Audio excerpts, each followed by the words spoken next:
Bonjour à tous. Ce matin, nous allons faire un point sur les marchés obligataires internationaux, à savoir les taux à 10 ans aux États-Unis, en Allemagne et au Japon. Donc, on verra l'évolution récente des rendements obligataires, c'est-à-dire une hausse, et les implications en termes de stratégie sur ces marchés. Ensuite, on fera un focus sur les signaux de surachat qui commencent à apparaître sur les indices européens, notamment l'indice Stoxx 600 et le DAX 30 qui était le premier à donner des signaux de surachat. Donc premier graphique, vous avez ici la courbe des rendements à 10 ans en Allemagne. Donc comme vous le voyez, une accélération haussière très marquée que j'ai déjà commenté à de nombreuses reprises sur le mois de juillet et août, un point bas, et depuis le mois de septembre, une reprise haussière assez significative, puisque en l'espace de 2 mois, les taux allemands sont passés d'un plus bas historique à peu près de moins 0,70 à quasiment moins 0,20. Si vous vous rappelez bien, il y a on va dire un mois, moins 0,20, c'était pour moi la target idéale pour un rebond technique digne de ce nom sur les taux à 10 ans allemands. Pourquoi? Parce que c'était à la fois la moyenne mobile de 100 jours que vous voyez ici, c'est la courbe rose, ainsi que le Fibonacci, le retracement de Fibonacci à 38,2 de toute la correction, de toute la baisse des rendements obligataires qu'on a connue depuis début 2018. Donc on arrive très proche de cette zone cible. Vous voyez également le petit point de rebond, enfin la résistance ici, qui était au mois de juillet. Donc globalement, une convergence d'éléments, enfin de résistance technique dans la zone des moins 0,20, zone qui est quasiment touchée, qui a été quasiment touchée hier. Donc ça pour moi c'est un événement extrêmement important, enfin c'est quelque chose d'extrêmement important parce que c'est vrai que si vous aviez shorté les taux à 10 ans, enfin le Bund, donc les obligations allemandes depuis un mois ou deux, il est tentant clairement de prendre ses bénéfices sur le short. Si votre question est quand est-ce que je réinvestis sur le Bund, on arrive quand même sur des points où ça commence à être tentant d'augmenter un petit peu l'exposition sur ce marché. Si on regarde en parallèle ce qui se passe sur le Japon, donc une évolution similaire, à noter toutefois sur les taux à 10 ans japonais, donc c'est les taux des JGBs, on voit que ces taux ont explosé leur moyenne mobile de 100 jours. Donc là, vous voyez la moyenne mobile de 100 jours à moins 0,10, ce qui montre quand même qu'on est face à un mouvement de correction obligataire qui est très significatif. Le prochain objectif, c'est de revenir sur des niveaux de 0% de rendement au Japon. Donc on voit quand même que la tendance, elle s'est clairement inversée sur le marché obligataire.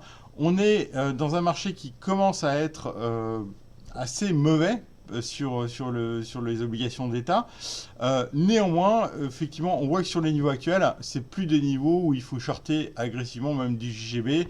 Donc on voit que la cible, c'était moins 0,10. Prochaine résistance à 0. À mon avis, on va plutôt se stabiliser dans cette zone-là, entre moins 0,10 et 0, sur les obligations à 10 ans japonaises. Maintenant, si on regarde l'obligataire américain, on voit clairement que le marché obligataire américain est clairement plus fort, c'est-à-dire que la remontée des taux a été moins violente, moins marquée. Néanmoins, comme vous le voyez, ici, on a cassé cette semaine une première résistance Fibonacci à moins... Ah non, pardon, on n'est pas encore en taux négatif sur les États-Unis, à plus 1,86, 1,87. Donc vous voyez que c'est une résistance qui a été testée à de nombreuses reprises depuis le mois de septembre. Donc on vient de la dépasser cette résistance. Donc ça montre quand même que la correction du marché obligataire n'est probablement pas terminée, au moins sur les US. Donc on a un phénomène de rattrapage. On commence à avoir des ventes un petit peu plus massives sur l'obligataire américain, avec cette fois-ci en zone cible la zone des 2,10, 2,15. Donc là, vous voyez à nouveau cette fameuse moyenne mobile de 100 jours, le point haut du mois de juillet et un Fibonacci qui se trouve à 2,14.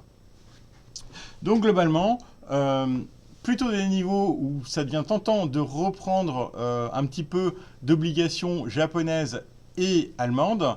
Par contre, sur les obligations US, on voit qu'il y a un phénomène de rattrapage de la correction et on n'est clairement pas pour l'instant sur des niveaux d'achat sur les T-notes. Si on regarde en parallèle maintenant les marchés actions, donc là je ferai un focus plutôt sur les marchés européens qui ont été clairement les drivers du rallye récent.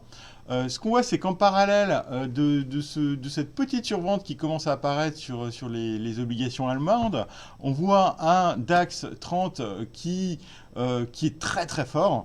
Donc depuis sa cassure des 12 500 points, donc là vous voyez très clairement la zone de cassure qui a eu lieu il y a quelques semaines. Néanmoins, comme vous le voyez avec les petites flèches rouges sur le graphique, une situation qui est relativement surachetée, pas depuis hier, hein, depuis à peu près une semaine ou deux.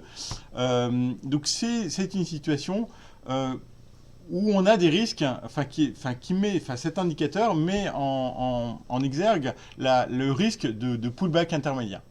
Je parle de pullback intermédiaire parce qu'à l'heure actuelle, on ne peut pas envisager d'inversion de tendance massive. On vient de franchir des résistances techniques très importantes. On a un marché qui est extrêmement fort et puissant. Donc dans ce contexte-là, aller se mettre en face du marché est quand même assez risqué.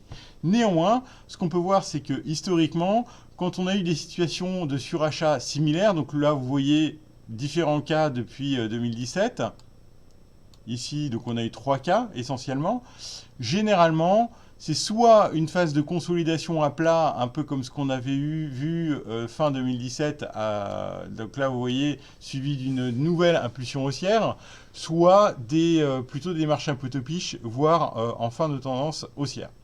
Donc aujourd'hui, le cas fin de tendance haussière, je ne l'envisage pas, c'est beaucoup trop tôt pour en discuter.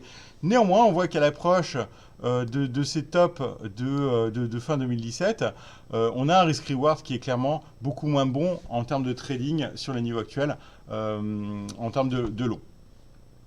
Si on regarde maintenant sur le Stoxx 600, donc une situation un petit peu complexe parce que d'un côté, on a maintenant franchi la zone des 400 points dont je vous ai parlé quasiment toutes les semaines depuis 2 mois. Donc on est en train de dépasser une résistance majeure sur laquelle on était depuis 2000. Donc ça c'est plutôt un élément très très positif à moyen long terme. Néanmoins, on voit que généralement ce qui se produit souvent, c'est quand on a une impulsion haussière, un dépassement de résistance, derrière, on a une petite phase un peu d'incertitude où les traders prennent leurs bénéfices et on peut avoir un peu une zone de consolidation. Ce qui est d'ailleurs assez sain, puisque comme vous le voyez à l'heure actuelle, le Stoxx 600, comme le DAX il y a une semaine ou deux, commence à donner des petits signaux de surachat. Comme vous le voyez, historiquement, ces signaux de surachat, et comme on l'a vu précédemment sur le DAX, ces signaux de surachat peuvent perdurer à court terme. Néanmoins, ce qu'on peut voir, c'est qu'ils indiquent une situation relativement surachetée, avec possibilité, dans les semaines qui viennent, de phase de correction intermédiaire. Donc comme sur le DAX, on a quand même dépassé des énormes résistances que vous voyez ici, une énorme zone de résistance. Donc pour l'instant, le worst case scénario, je dirais, c'est mise en place de pullback intermédiaire. On ne peut pas encore envisager de retournement, un peu comme ce qu'on a fait ici. Donc là, c'était à peu près sur l'été 2018, ou même sur le mois de janvier-février 2018. C'est encore beaucoup trop tôt pour envisager ce style de scénario. Et même si c'est le cas, il sera temps de réévaluer la situation d'ici quelques semaines. Voilà, donc une situation globalement amorce de survente sur les marchés obligataires, notamment le marché allemand. C'est assez différent, hein, ceci dit, je ne vous ai pas montré les graphiques de l'Europe du Sud, où on commence à avoir des petites tensions, mais sur le Bund, c'est vrai qu'on commence à arriver sur des zones où ça devient tentant de renforcer un petit peu l'exposition. À l'inverse, sur les actions, un marché très puissant, très haussier, mais qui commence à montrer des signes un petit peu de surachat. Je vous souhaite une très bonne fin de semaine et un excellent week-end.